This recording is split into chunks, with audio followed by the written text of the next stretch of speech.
ACM Neto e Bruno Reis. ACM Neto, né? Ele recebe uma prefeitura de João Henrique, acabada, Salvador, destruída praticamente. E assim, a gente consegue ver que ele consegue, no mínimo, acertar as contas públicas. A Salvador tem uma responsabilidade fiscal com isso. Agora, outra coisa que a gente não pode negar também é a capacidade que a gestão de Neto e de Bruno Reis tiveram. Quando ele estiver aqui, eu vou perguntar para ele. Ô, Bruno, eu vou lhe perguntar aqui, eu não pergunto na frente, eu não tô medroso não. Que é destruir o meio ambiente. Vocês falaram aí do Corredor da Vitória, mas além do Corredor da Vitória, tem 3 espigões que os caras querem fazer no Rio Vermelho, no Buracão. Buracão. Na paralela, os caras destruíram uma floresta enorme, uma área verde de Mata Atlântica enorme sendo dizimada. Tanto, eu acho até que estão falando lá do Corredor da Vitória pra gente esquecer um pouquinho da paralela, porque o que estão fazendo com a paralela, porque a paralela, além de Mata Verde ali, você tem rio, lago, nascente, vai destruir tudo, vai aterrar tudo ali por cima, vai sair acabando com tudo, né? E eu tava falando com ti, no episódio que Tom e Matéria teve aqui, eu remo de stand-up, né? Gosto de remar em rio, praia e tal. E eu não tinha esse olhar pro meio ambiente que eu tenho hoje antes de eu remar. Depois que eu passei a remar, cada ano que passa, que eu volto ao lugar para remar, eu vejo que tá acabando com tudo. O rio tá secando, tá tudo dizimando com tudo. E nos últimos 3 anos, isso acelerou ainda mais. Ainda mais. Você consegue observar assim, você não... Rapaz, você para pra olhar, você fala, meu Deus, isso não é possível, o que que tá acontecendo? Aí você vai olhar um pouquinho mais pra frente, desmataram em algum lugar, e aí o rio vai morrendo, Isso. né? E eu queria saber de você, qual o seu olhar também que você tem com o meio ambiente de Salvador?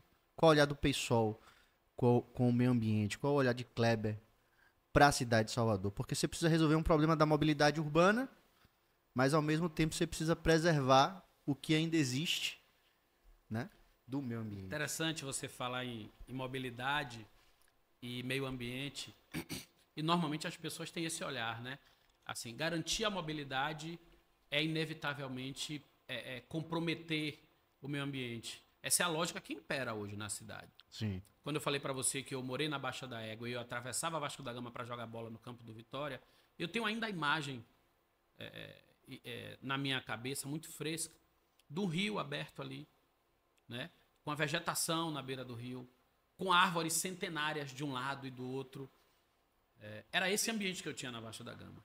Hoje você passa na Vasco da Gama, só tem concreto. Não tem nem o rio mais, né? O rio já foi tampado. E aí quando a gente imagina, olha, para garantir a mobilidade, tem que construir viadutos, tem que asfaltar.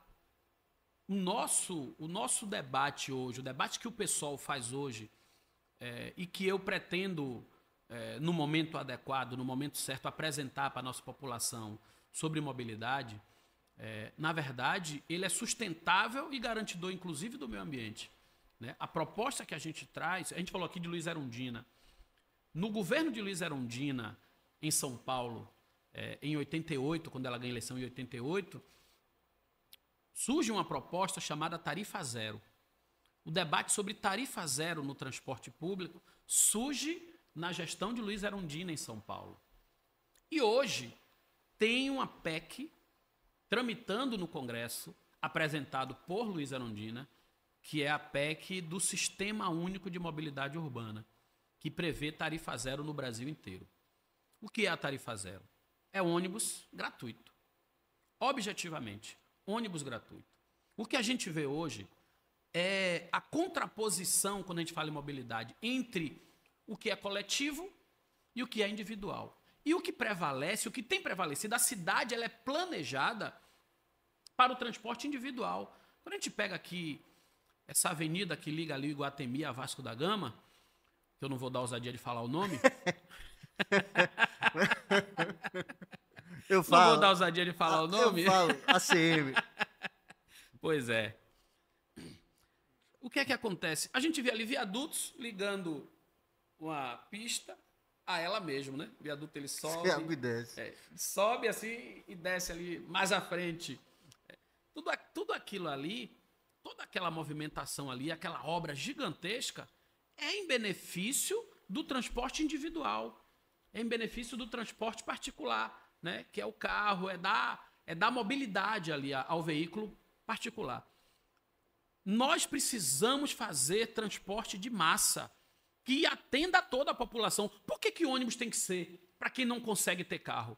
Por que o ônibus tem que ser associado às pessoas com condições econômicas menores? Literalmente falando. Por que o ônibus é associado a ônibus, pessoas que não têm condição de ter carro? Não precisa ter, entendeu? E o nosso debate sobre tarifa zero, ele inclusive modifica a própria lógica, né, da malha viária urbana, porque o ônibus ele passa a ser o principal veículo, acessível para todo mundo, priorizado, e as pessoas, inclusive o trânsito diminui, né, a circulação de carros particulares, a circulação de motocicletas, né? Obviamente que isso é um debate que não dá para a gente esmiuçar aqui com os detalhes que merece, né? Mas nós estamos defendendo e vamos defender a tarifa zero, que é transporte gratuito para todas as pessoas. O transporte, a mobilidade, ela precisa ser vista como um direito. Sim. E eu sei que isso assusta muita gente, mas dizer, qual é, rapaz? Que chaveco é esse de ônibus de graça? Tá vendo que isso não tem como? Mas tem, sabe? Porque nós temos segurança pública, nós temos escola pública, nós temos saúde pública, nós temos que tratar a mobilidade, o transporte, como um direito social da população, tal qual a educação, tal qual a saúde. E isso é possível. E nós vamos fazer esse debate para implementar a tarifa zero em Salvador. E a mobilidade ela é garantidora de uma série de outros direitos e modifica completamente a nossa própria noção sobre a cidade, sobre como a cidade ela deve estar organizada. A mobilidade hoje, ela incide, por exemplo, no desemprego. Parte significativa da nossa população não acessa os empregos que estão no miolo do centro da cidade, porque hoje uma condição para as pessoas darem emprego é morar perto do trabalho, né? Isso é quase um requisito para o empregador. Mora onde? Mora perto? Entende? Então isso é a mobilidade, né?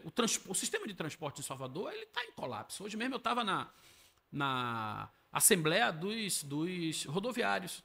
Mais uma vez, os rodoviários fazem um movimento que tem possibilidade de descambar numa greve, porque ao mesmo tempo que o transporte fica caro, o trabalho, né, o trabalhador que sustenta esse sistema, ele é precarizado, né? Ele carrega, na verdade, o sistema nas costas, ele tem um salário muito pequeno, existe um número de desemprego crescente, cada vez. Já rodaram em Salvador mais de 2.700, quase 3.000 ônibus. Hoje, salvo engano, gira em torno de 1.800 ônibus. Ou seja, olha o desemprego batendo na porta por conta de um sistema em que boa parte das pessoas não acessam, porque não tem o dinheiro para transporte. Então, parte significativa da população de Salvador se desloca a pé. Alguns usando bicicleta, alguns a pé. Muita gente indo para a motocicleta, nossos jovens indo para a motocicleta, e aí a gente vê esse caos que é o trânsito, acidente de moto o tempo todo. Risco, né? Muito jovem sofrendo acidentes gravíssimos. E aí isso incide, por exemplo, na própria saúde pública, sobrecarrega a saúde pública, porque o ônibus não atende, né? O sistema não atende. Outra parte das pessoas andam de Uber, andam de táxi, optam por carro próprio, quando na verdade, e o sistema ele é sustentado basicamente por quem paga. Cada vez menos pessoas pagam, cada vez menos pessoas continuam usando o sistema e ele está num processo decrescente que a tendência é colapsar em absoluto. Então, a saída, inclusive do ponto de vista ambiental, que na verdade é a origem da sua pergunta, né? Tem como ter mobilidade com resultados, com consequências na melhoria, né, da nossa condição do meio ambiente, né? Menos circulação de carro, menos concreto, né? Então, isso é possível e nós vamos fazer esse debate com a nossa cidade, né? É necessário ter áreas verdes preservadas, parte significativa do que acontece. A gente pode dizer que a cidade cresce. Supostamente, é necessário ocupar as áreas porque a cidade está crescendo. Isso não é verdade. O último censo deu conta de que a população de Salvador diminuiu. Então, por que se continua construindo? Existem mais casas desocupadas do que pessoas sem casa em Salvador. Isso é um dado real. Ou seja, pela lógica, não precisaria nem mais construir. É possível se pensar uma forma de ocupação dos imóveis, tirando as pessoas da rua, garantindo o direito à moradia a todas as pessoas, melhorando a organização urbana da cidade, sem precisar desmatar, preservando as nossas áreas verdes. Né? Agora, óbvio que nós temos uma gestão que é refém da especulação imobiliária. Eu não vou nem dizer que é refém, eu seria até um pouco mais duro. Eu diria que, na verdade, ela atende aos interesses de setores econômicos, né, e governa a cidade como um grande balcão de negócio. Para mim, a gestão ela trata Salvador como um grande balcão de negócio para atender a interesses econômicos de diversos setores. O que aconteceu com o sistema de transporte urbano, também desse último ano para cá. Parece assim, olha, o último ano tem que entregar tudo que se comprometeu. É essa impressão que passa. Vamos ser honestos aqui, né? Você tem um aumento da tarifa de transporte. Salvador hoje, salvo engano, é a tarifa mais cara do Nordeste e uma das tarifas mais caras do Brasil.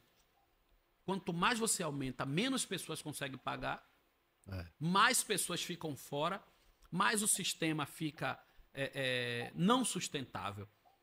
No mesmo momento que o prefeito aumenta a tarifa, ele dá um subsídio de mais de 300 milhões para os empresários do setor de transporte. Então, se você dá um subsídio desse e ele não é para garantir o não aumento da passagem, não faz sentido. Por que se investe? Se não é para garantir, né, o direito das pessoas. Ao contrário do que acontece no mundo todo, né? No mundo todo, os estados e países assim, eles subsidiam o transporte para ser público de fato. Exato. Tiago conhece mais de 50 países. E eu fui para Barcelona já uns 3 anos atrás e falei com ele e tal. E aí ele me deu uma dica assim tão simples. Ele, Rafa, o transporte público de lá é muito barato.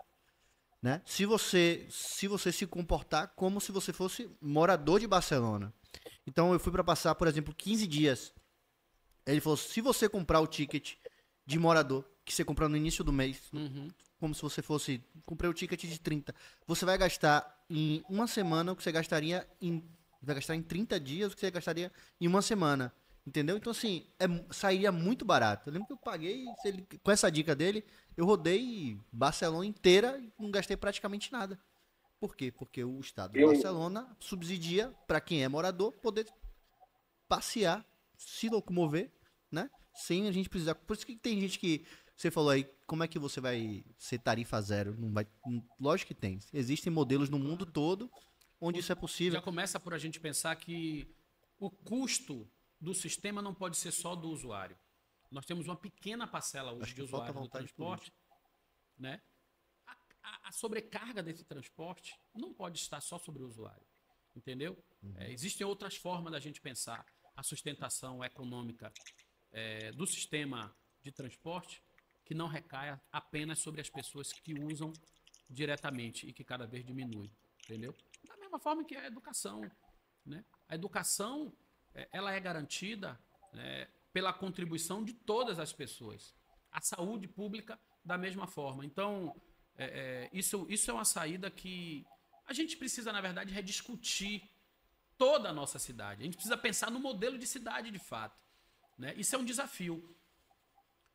Existe o PDDU para isso. Inclusive, dia 13, próximo dia 13, nós vamos estar lançando a plataforma do Programa Popular e Participativo da cidade de Salvador. Vamos construir um programa para Salvador, dialogando com a nossa população, convidando não só os ativistas que estão no dia a dia do debate sobre meio ambiente, que estão no dia a dia do debate sobre mobilidade urbana, no dia a dia do debate sobre educação e todos os outros temas de interesse da cidade, mas também, né, estamos convidando as pessoas notórias que estudam academicamente. A Universidade Federal da Bahia, nós temos ali profissionais, acadêmicos, cientistas que pensam a cidade né? Ainda que cada uma na sua área, ali na saúde, na educação, no meio ambiente, mas quando a gente junta tudo isso, a gente consegue construir e pensar um modelo de cidade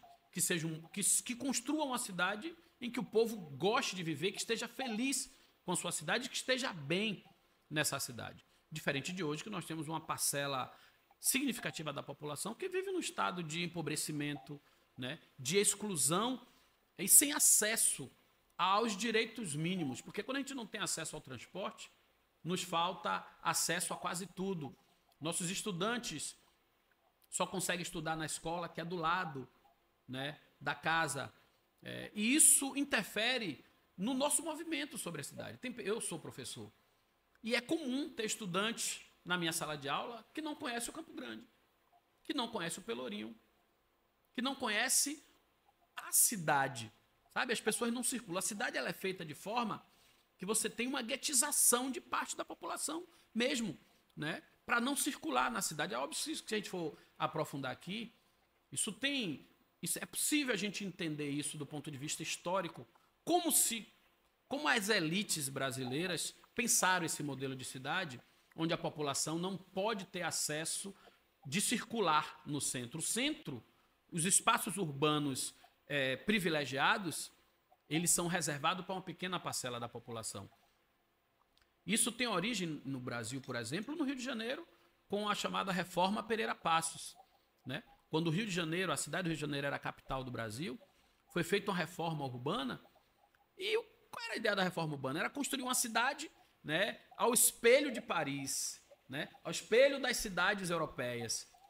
E nesse modelo de cidade moderno europeu, não cabia a população, sobretudo a população negra. É daí que vem o bota abaixo, né, que é a derrubada dos cortiços, que era a moradia da população negra naquele momento no centro do Rio.